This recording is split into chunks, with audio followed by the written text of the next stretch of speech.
Okay, right off the bat, I would like to ask you guys, what does it mean to be a man? Is there anything unique to us men? Or is it true that what the world say that men and women are just the same? Yeah, no, this is a great question. And this is a question that I think when people start to answer, they get kind of nervous because they're afraid that they're going to say something wrong and, they're going to you're going to get canceled or, they're going to offend somebody.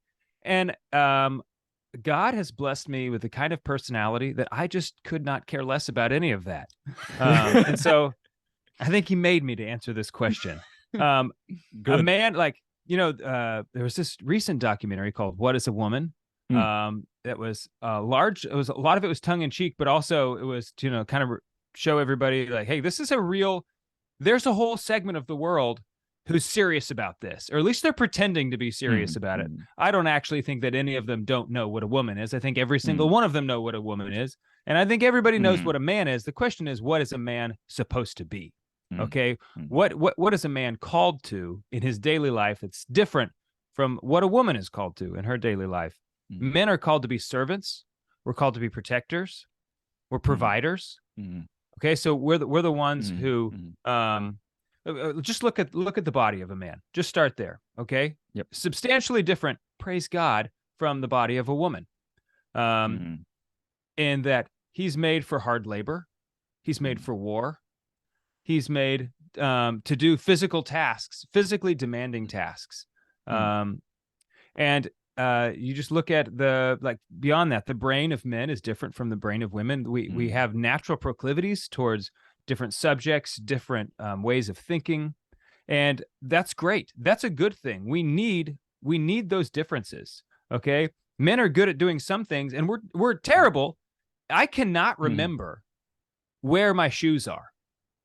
But my wife could tell you exactly the square inch of everything in our entire house. I have no idea how she can do that. Whoa. It's incredible, And so if you have wives, you probably know what I'm talking about. But men, we're just called to do different things. And basically, if you go back 60 years and you go to these like stereotypes about men, those tend to hold pretty true, actually, in society. Right.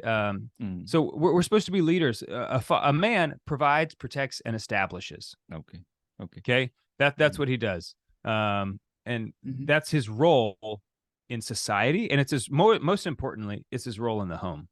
All right. Yeah. I mean, I'm sorry. Go ahead, Jay. No. Go ahead, Adam. Yep. So I was just going to add to that. I think that, the model of what a man should be is the model of Christ, right? It's this beautiful self-martyrdom of those good who you answer. love. Did you come up with that? I did. Yeah. I just winged that one. Yeah. You should write that down, bro. But I mean, Christ gave us that model, right? So he laid down his life for the church, and he calls men to lay down their life for their bride. Whether that be your physical bride or whether that be, the bride, the church, you're called to lay down your life. It's this beautiful understanding of self-martyrdom for the sake of the other. It's good to know and to hear from you that the meaning of man is not someone who just identifies as man. So yeah, what an insulting proposition to women that as if the entire essence of a woman is simply like, oh, I just identify that way. And so like, oh, I guess being a woman is completely meaningless, that anybody could just decide, oh, I'm a woman now. Oh, okay, you're a woman. It's like, give me a break. Why are women not up in arms about this? It's like, it's not easy being a woman. All right. They have like the vocation of a woman has many noble, arduous tasks to it. And the fact that they're just like, people are just coming along like, oh, I get all the credit for that too. It's like, get out of town. Okay. I don't get it. And you mentioned, and I read this in your book as well. We'll talk about this more later, that the role of the man is to protect, provide, and establish. I just want to tell a bit of a story. I have two sons and they were playing with each other. And I understand that boys need that rough and tumble play That's why I let them most of the time. And my niece went to me and brought them to my attention. She said, "Hey, look at your sons, what they're doing." So I told her, "Oh, that's fine." I encourage them to be rowdy and play rough sometimes. Boys need that. And then Sure. she said, "And girls are not allowed to play rough." So at that point, it took me a while to think of a response. So what would you tell your niece if you're in that situation? Well, Eh, it's not so much what I would tell my niece, it's what I would tell my sons, yeah, I okay. think. Mm, Because like girls, like, they can play sports. They can do rough. They're tough too. Little girls, mhm. I've seen little girls that are tougher than, a lot of little boys around. But the thing is, the important thing I think is for my sons to understand how that we might treat boys in one way. We do not treat ladies Mm, in the same way. Mm. Okay. Mhm. Even if they want to be treated in a certain way, that the dignity of every woman, this is not my line, and I don't remember whose it is, but JP2. JP2, I think, right. The Mm. dignity of every woman is the responsibility of every man. So there are some women who try to, they bought into a line, they've been convinced that they need to throw away the dignity that is part of being a woman, right, and sacrifice it so that they can try to get the honors of being a man or something, like that. And that's men shouldn't allow for that, right? When we hold the door open for a woman, it's not because we think she's not physically capable of opening the door. Obviously, she is. I'm just trying to be nice, right? Yes, Like, yes, yes. don't be offended by that. I'm just being nice. So to me, it's important that my boys understand we don't wrestle with girls. Okay, we don't fight with girls. Mhm. And why don't you talk about this, because you've actually been through a lot more of this than I have. Yeah, I just think that it's important, like Dave said, that we have to that we treat women in a different way, and so this starts early. I had my boys in wrestling actually when they were young. You wrestled in high school. I It was wrestled really in high great. school. Yeah, you loved it. Yeah, and it created self discipline. It created self confidence. Like there's a lot of really good things about wrestling.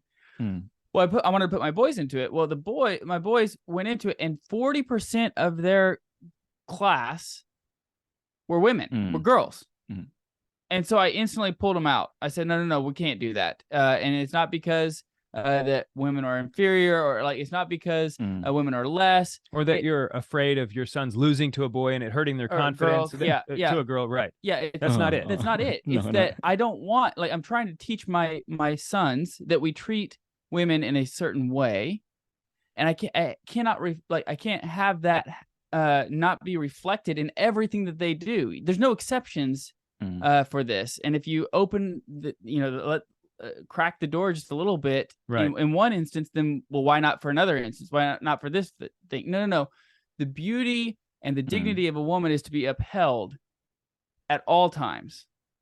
And so I think and so that's why. And I think if you were going to talk to your niece about it, I would say, like, well, then the reason why I would say is that your beauty and your dignity. That's what I would talk about, is her beauty and her dignity being upheld. So yeah. And Jay, let me change the scenario a little bit, because I think it's difficult to. It's like, well, what do you say to your niece? I don't know. Well, but I know what I would tell my daughter. Okay. Like, I would tell my daughter that, well, a lady does certain things. We talk about this at home because I have 4 daughters. So we talk about what a lady does and what a lady is, apart from just a girl, right? That, we're not trying to just raise girls. We're trying to raise ladies. Yes. And so a lady does these things, and there are some things a lady doesn't do, right? And so we talk about those things too. But it's important to also make sure you spend a lot of time talking about what a lady does, that what she is, and what she strives for. So I think to answer that question, I would tell my daughter, no, a lady does not wrestle with boys. That's just something a lady doesn't do. And we touched a bit like manly traits. Like you talked about wrestling, so competitiveness is one of those manly traits. Stoicism, the APA, or the American Psychological Association, once released guidelines, maybe a few years back, on how to deal with common masculine traits, like it's some sort of a problem. Have Like you a heard about disease or this? something. Yeah, have you heard Yeah. about this? What are the challenges that men face in the world today? Especially like I know in the US there's this push to make men a bit more feminine. So how do we deal with that, especially But with our boys? I think Yeah. the APA is one of the challenges that men face today. Yeah, there's all of these pressures, to toxic masculinity. Yeah, You yeah. know, and is there a thing? Is toxic masculinity a thing? Yeah, it is, Mm, but it's not authentic masculinity. mm, It's disordered masculinity. That's a man who's ruled by his passions can be a real problem for everybody. He can, because men do wield physical power, mm, right? mm. Um, Yes. and if a man is not, if he's ruled by his passions, then the physical power that he has will also be at the service of those unruly passions. So yeah, you could call that a toxic masculinity.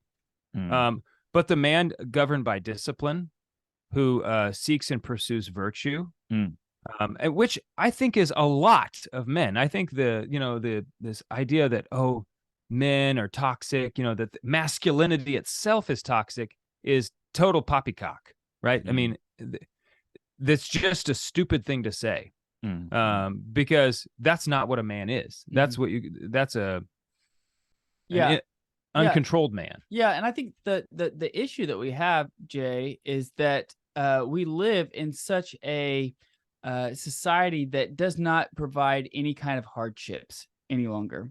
Mm. Right? We get up to our climate controlled house, get into our climate controlled car, go to Mhm. our climate controlled office, sit, have a nice luxurious lunch, get back into our climate controlled car, go back to our climate controlled house. Turn your heated seats on.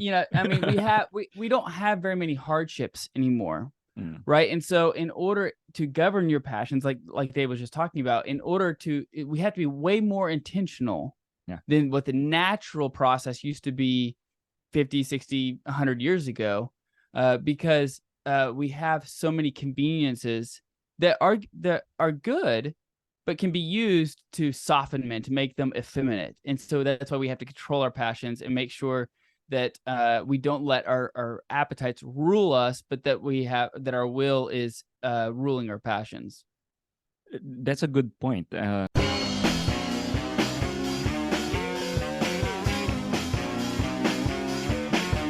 Hi, this is Jay Aruga of the Jay Aruga Show. If you like what you just saw, please consider subscribing and smash that like button. We'll need all of your help to take back the culture from this ideological colonization of the West. Thank you.